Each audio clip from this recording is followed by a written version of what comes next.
All right, goal of this video is to get you guys to never be injured again. And some might say that that is an unrealistic standard or an unrealistic goal, but I'd say that it's always better to have that mindset or at least shoot for that than to just think you're going to be getting injured no matter what. But if you follow these steps, I can guarantee you that I will increase your chances of never getting injured ever again.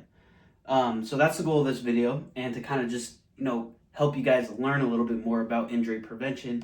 And at the end, on the fourth step, we got specific injury prevention workouts that I'm going to be giving you guys, and that's really the key to it all if you're doing these three things along with it. So the first thing that I want to cover before I get into any of this is just the reason why we get injured. And the majority of the time, it's just because our muscles are not prepared for what happened, all right? Or our muscles, our tendons, whatever it is that happened, whatever it is that got injured, it was not prepared, it was not ready for the impact or for the force that you tried to apply or for the continuous beating on it throughout a race or, whatever it is, however you get injured, typically it's under preparation. And, a lot of times you might think, well, I trained really hard for it, but it could be under preparation in that specific muscle within that very specific movement that you're also doing. Because you can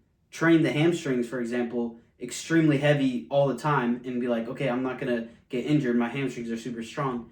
But you're not training it through the movement of what you're trying to do. Let's say in this case, sprinting. Then if you're not training it through that movement, then it's not actually ready. You haven't trained the hamstring to be ready for what you're trying to get it to accomplish to do. So in order to be prepared, in order to be ready, which is really the goal of this whole video, we just always want to be prepared. Our bodies need to be prepared for whatever it is that we're trying to do, for our sport, for sprinting, whatever it is.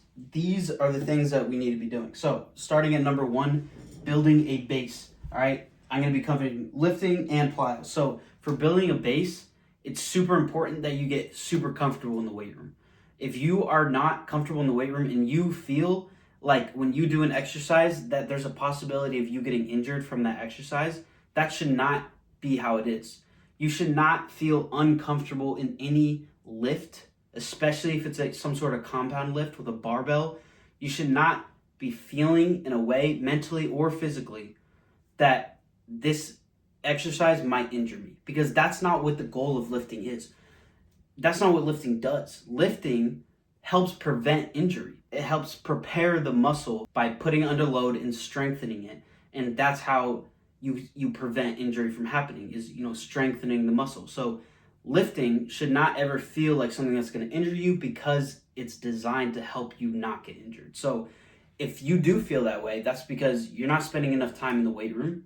So you just need to literally spend more time in there, take longer sessions, and go more often. Get used to your lifts. You need to lighten the load and, make sure your form is right. Have a coach, have a friend film you, whatever it is, you need to watch yourself do the exercise and figure out if you're doing it correctly, because we just want to build a base. That's what this whole thing is about, building a base through lifting. If you don't have the base, then anything can happen to you. It is so easy to get injured if you do not have a base level strength that you'll always be able to fall back onto during uncomfortable movements. Because uncomfortable movements that our bodies aren't fully used to yet, are bound to happen. That's how we get better. We do more and more faster movements, different movements we haven't tried before, progressive overload. This is how we get better. And we can't do those if we don't have a base level strength to fall back on and, to be our rock and to be the foundation of everything.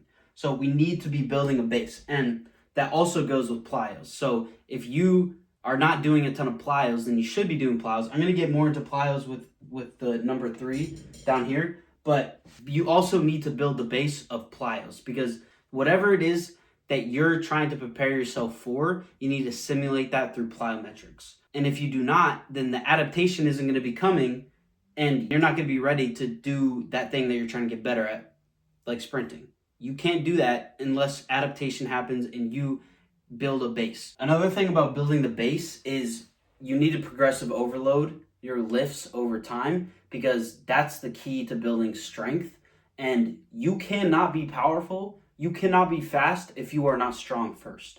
You first need to get strong. No matter what anyone tells you, you cannot be explosive without being strong first. There's no explosive ability without strength. Obviously, you can be a tendon dominant athlete and have super stiff ankles and be able to, apply power and force that way. But that doesn't mean that getting strong is not going to help you with more powerful movements. A lot of times people are wondering why they get injured, but they're horrible in the weight room. They can't lift anything. It's like, if you can't even do that, how do you expect to do the most advanced plyometric of all time and most taxing on your body of all time? It is the fastest movement. It is the most aggressive movement, and the most taxing movement is sprinting. So don't expect to be fast and sprint fast and not get injured if you don't first build your base, which is that first thing that I'm talking about here. And building your base through lifting and through your plyometrics. And if you do that, then that's the first huge key step of injury prevention. But that also leads me into number 2, is you need to diversify this training. If you just stick to one thing and you're only doing one thing, say you're like, okay, I got to get comfortable in the weight room. Let's just do hang cleans. Let's just only do hang cleans. There's going to be so many muscle imbalances. And when you go and try and sprint, you're going to get injured because there's so many muscle imbalances. You're going to be quad dominant and you're not going to have any backside mechanics. There's so many things that you have to do in order to be fully prepared, meaning you have to target everything. Super easy to neglect a certain muscle group, and it's so easy that I'm even going to prove it to you. So I'm going to list out some exercises. Say this is my training routine. What muscle do you think that I might be in risk of getting injured if I try to go full speed sprint, if this is my training routine? Okay, so I'm going to list out some exercises that I'm doing all the time. Short sprints, not going past 20 yards, broad jumps, quarter squats, split stance plyometrics, short ground contact plyos for height and distance, vertical jumps, power clean. What do you think all of these in general have in common? If I were to do all of those, I would be extremely quad dominant. There was not a single movement in there that was isolating the hamstring or targeting it as the majority muscle group of that lift. So those were all great exercises. I just listed a bunch of exercises you can do to get faster. So a lot of people just take those and run with it, but we need to be doing everything. And I listed those as neglecting the number 1 most injured muscle group ever for sprinters. I'm pretty sure. Don't quote me on that, but I'm pretty sure hamstrings have to be one of the most injured muscle groups. I injured my hamstring. I pulled my hamstring at one point. A lot of the times, if you have an injury or you feel an injury coming on, it's actually because of a different muscle imbalance or something else that's weak, that's making an overuse in that part that hurts you. That's what it is a lot of times. A personal experience of mine, I had a knee injury and it hurt really, really bad to run. I kept going to the trainers, and basically what she found out and what we started working on was she started scraping my hamstrings and, doing a lot of work on my hamstrings, getting knots out, scraping them with that like metal thing. I don't know all the science behind all this, but I do know that the reason why my knee was hurting was because my hamstrings weren't strong enough and they weren't being activated enough in my training, and they were being overworked while I was trying to sprint. Because it was mid-track season, I wasn't lifting as much as I should have been, and I was just sprinting all the time, and it's very hamstring dominant. Sprinting is, especially at the top speed. And my hamstrings couldn't handle it, and it was putting more load on my knees. And a lot of times that's just how it works. So that's a personal experience of mine. I'm not giving any advice on that. I'm not saying that that's what it is for you, but that's how it was for me. And as she scraped my hamstrings more and more, my knees started getting so much better. I didn't even feel my knees, and it got a lot better. So that's number 2, diversify your training. That's super important. All right, number 3, we got fast stretch shortening cycle versus slow stretch shortening cycle. So this kind of goes into diversifying your training because we want to be doing both of these, but we need to be making sure that we're starting at the slow stretch shortening cycle. So for those of you who don't know what the stretch shortening cycle is, the stretch shortening cycle is basically your ground contact time and how fast you're coming off the ground from ground contact. And a fast ground contact time would be 0.25 seconds or shorter. So if you're on the ground for longer than 0.25 seconds, then that's a slow stretch shortening cycle. And that's what we want to be starting at when it comes to our plyometrics that we're going to be starting. And we need to start it within a slow stretch shortening cycle. It's hard to say.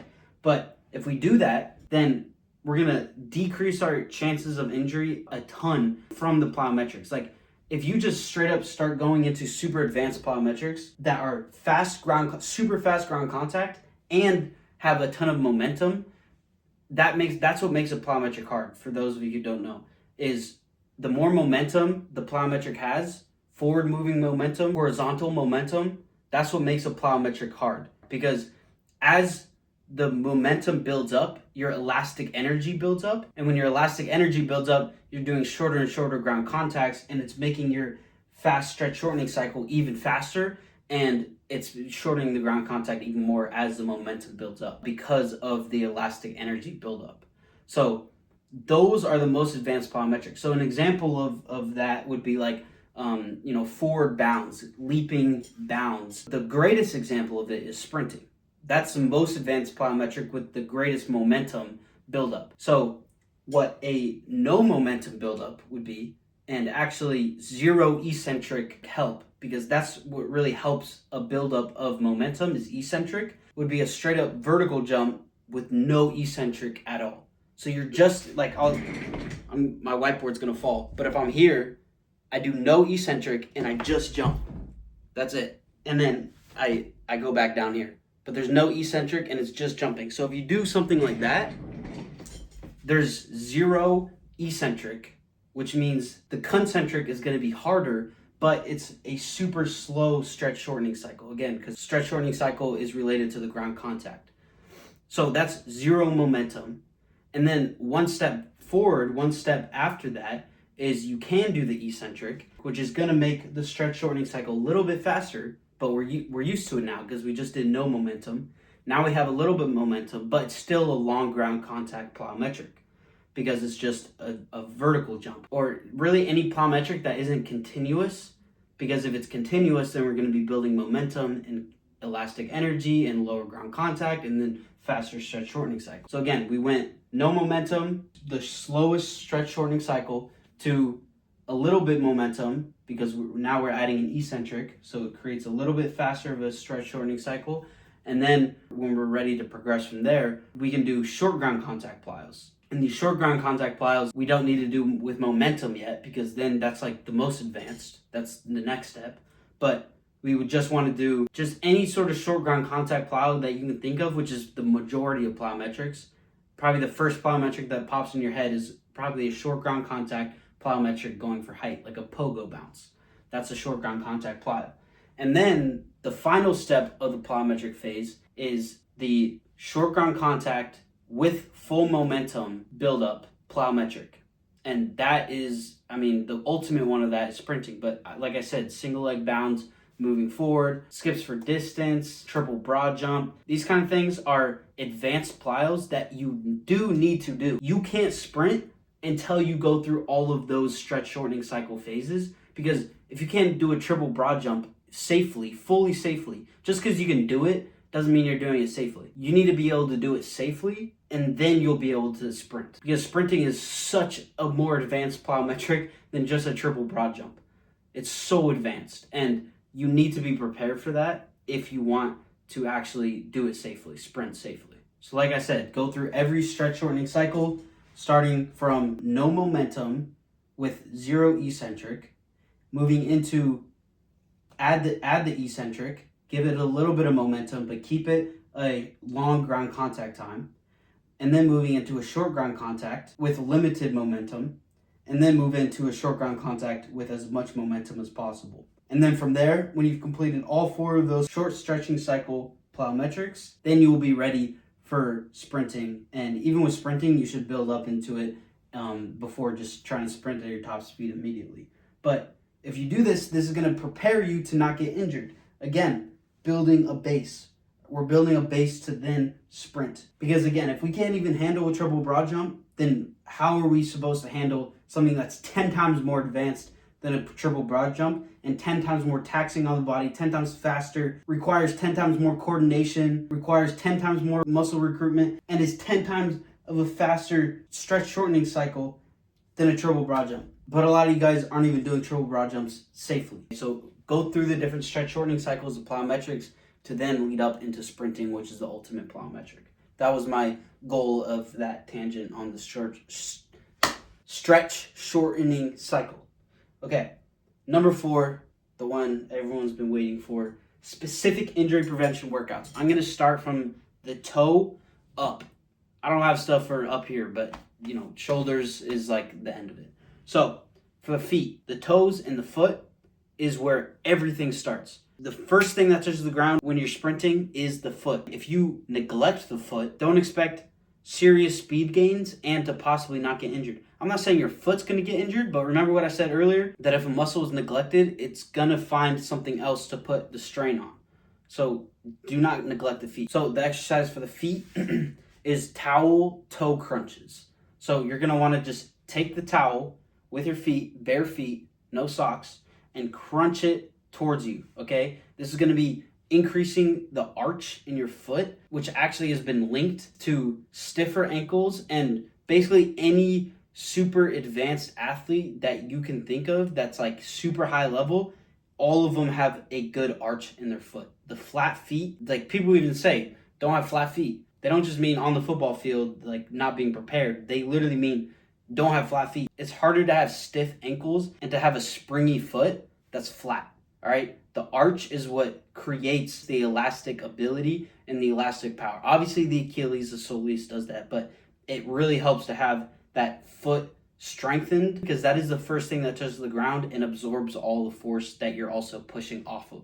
So don't neglect the feet and the toes. So next, for the ankle, we're going up. We got ankle circles, just normal ankle circles, all right? And we got dorsiflexion to concentric pushes. So how you can do these is straight up just like this. You can just do them like this if you want. But this one I actually learned from Isam is you can have a partner hold your foot.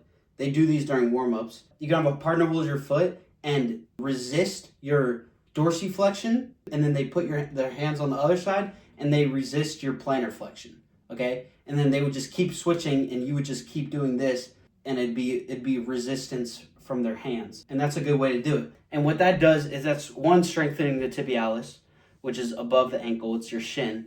It's also strengthening the entire ankle and the mobility of it. So I like the ankle circles for the mobility, and then I like these for the strengthening of it, because this is such an important movement that we do all the time in athletics.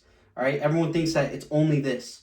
It's only ever this, but that's not true, because if I were to land on the ground like this, my heel would strike first. There's a little bit of plantar flexion that happens right before the ground contact. Always, no matter what. Zoom in on any sprinter. It always happens, all right? It's a little bit, but the plantar flexion has to happen in order for me to land on the ball of my foot. So we need to be getting used to that movement. So if you don't have a partner, or you just want to do a better exercise, it's better in my opinion, is you can just do tibialis raises. So you're up against a wall and you just do tibialis raises. Or what you can do is shove your foot in a kettlebell and put your leg on a bench seat with your ankle hanging off of the bench and just do the tibialis raises. All right, just like that. I do those all the time, and those will kill your tibialis, and those will also eliminate shin splints. I did those all of the time. I don't know why. I used to be obsessed with that exercise. I've never gotten shin splints before. Actually, I almost did one time during football season, but we were doing 3-a-days, and I just did a bunch of tibialis raises, and I did the kettlebell raises, and the shin splints went away. So if you do those, that'll get rid of shin splints, and it'll be strengthening so much stuff in your foot, in your shin, and also in the knee as well. And speaking of the knee, that comes next. For knee exercises, you're going to do 2 exercises. This might sound crazy, but you actually want the knee to go over the toe when it comes to injury prevention. Now, you want to do it carefully. You want to, proceed with caution on these. But you can do an elevated ATG split squat with weight, and the more elevation, the easier it's going to be. And you can even do it eventually with no elevation. I would not recommend doing that immediately.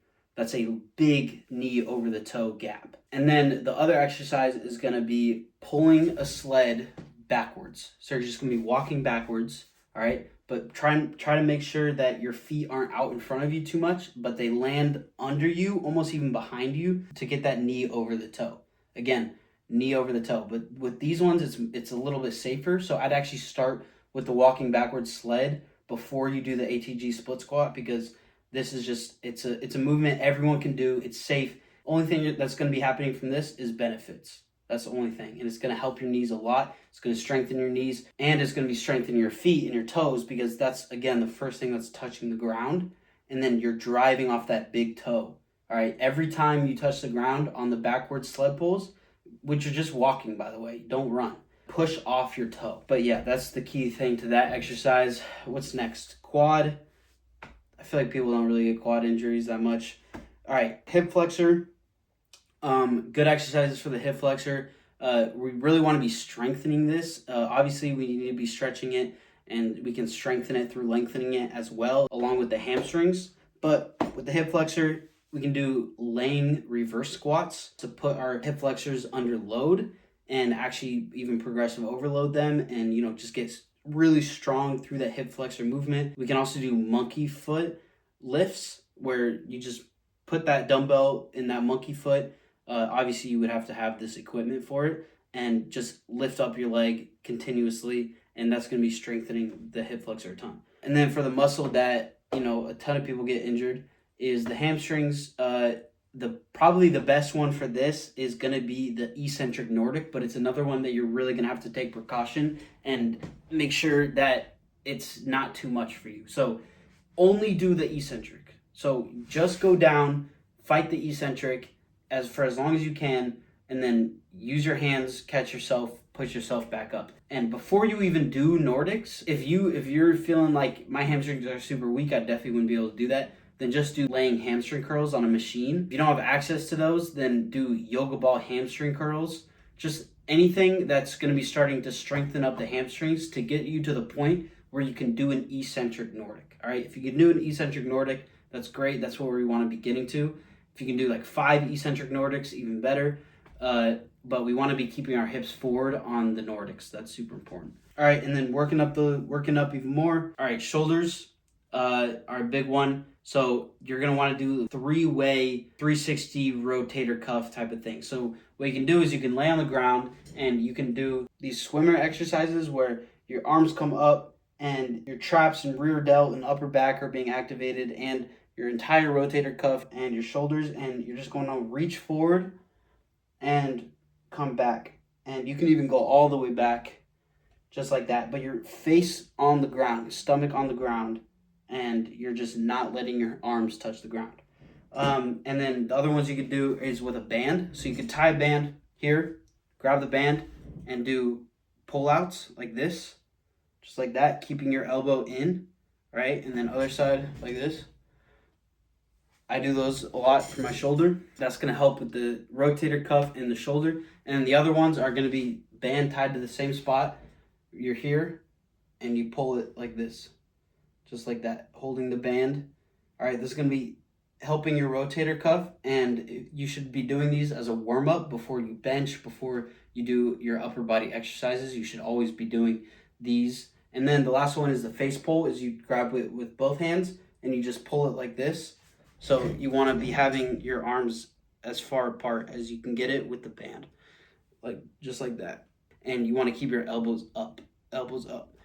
So those are the good ones for the shoulders. And I mean, that's basically it. Work from the toe up. So we had toe crunches, ankle circles, tibialis raises, and kettlebell tibialis raises, walking backwards sled pulls, ATG split squat with load, eccentric Nordics, or laying hamstring curls, or yoga ball hamstring curls, monkey foot single leg lifts, or reverse squats. Or if you don't even have a machine to do reverse squats, you can do hanging leg raises. 360 shoulder mobility routine. To be honest, I don't know what those are called. I'll probably pop it up on the screen, but hitting the entire shoulder and rotator cuff is super important and is going to help with that injury prevention, because the shoulder is always getting used for literally everything. Even when you're sprinting, the shoulders is super important muscle, and we need to be strengthening it, and we need to be stretching it and making sure it's mobile and ready to go for anything. Oh, and the last one that I forgot to mention is just hanging from a bar.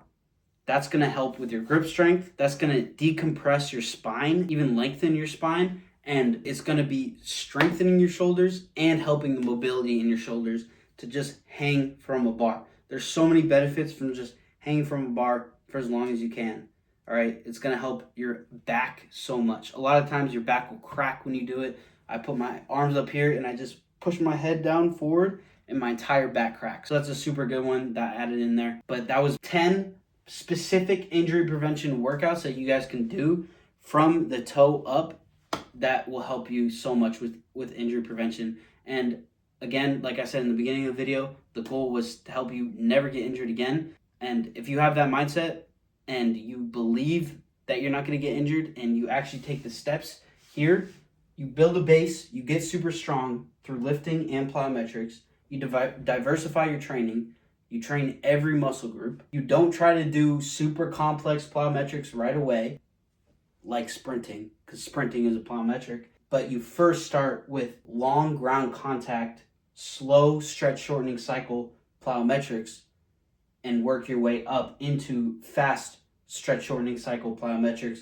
with short ground contacts, and then we can get into sprinting. That, and you do every single type of injury prevention workout from the toe all the way up to the shoulder. You do those consistently, you do all 4 of these, then I can guarantee that your chances will at least increase dramatically of not getting injured, because I can't promise anything, obviously, because I don't know what your training looks like. I don't know how crazy you're going or how bad your form looks like on those squats. So I hope that video helped. A little bit different of a video this time. I've been getting a lot of requests to do this video, so that's why I did it. So hopefully that helps, and make sure to subscribe, watch the other videos, because not everything is about injury prevention.